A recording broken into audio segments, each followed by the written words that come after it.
नमस्कार श्रोताओं। पेश है मनोज चौहान के लघु कथा संग्रह देवता झूठ नहीं बोलता से लघु कथा नोटबंदी। तकरीबन 60 के आसपास की उम्र के किराना दुकानदार ने मोटे चश्मे को थोड़ा आगे खींचकर नंगी आंखों से ऊपर देखते हुए प्रवासी मजदूरन को कहा, चावल भी चाहिए क्या?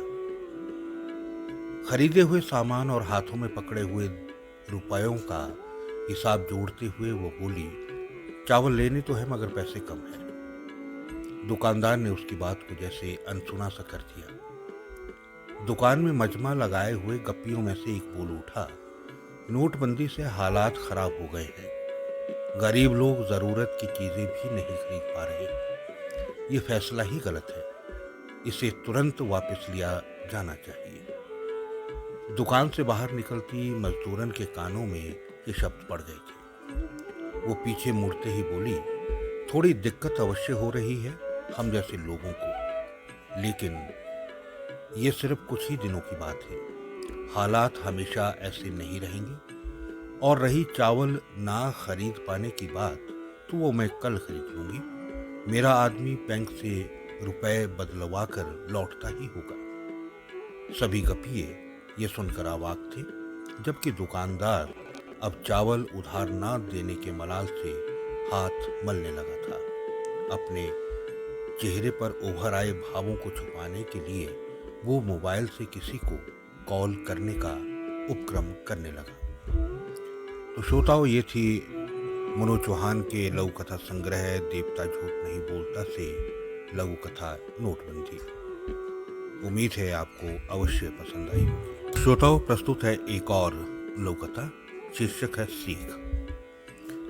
साधारण किसान परिवार से ताल्लुक रखने वाले नीरज ने गांव के स्कूल से 10वीं की परीक्षा पास कर शहर के स्कूल में 11वीं कक्षा में प्रवेश लिया। उसने वाणिज्य विषय का चयन किया था। स्कूल के प्रांगण में व्यावसायिक अध्ययन की क्लास चल रही थी। नीरज और उसके दोस्त राहुल और लालमणि को प्राध्यापक गुप्ता ने क्लास में बातें करते हुए देख लिया था। गुप्ता जी डांटने से ज्यादा विद्यार्थियों को हंसी मजाक में बेइज्जत कर उन्हें सुधारने में ज्यादा विश्वास रखते थे। तीनों को खड़ा करके वही हुआ जिसके लिए प्राध्यापक गुप्ता जाने जाते थे।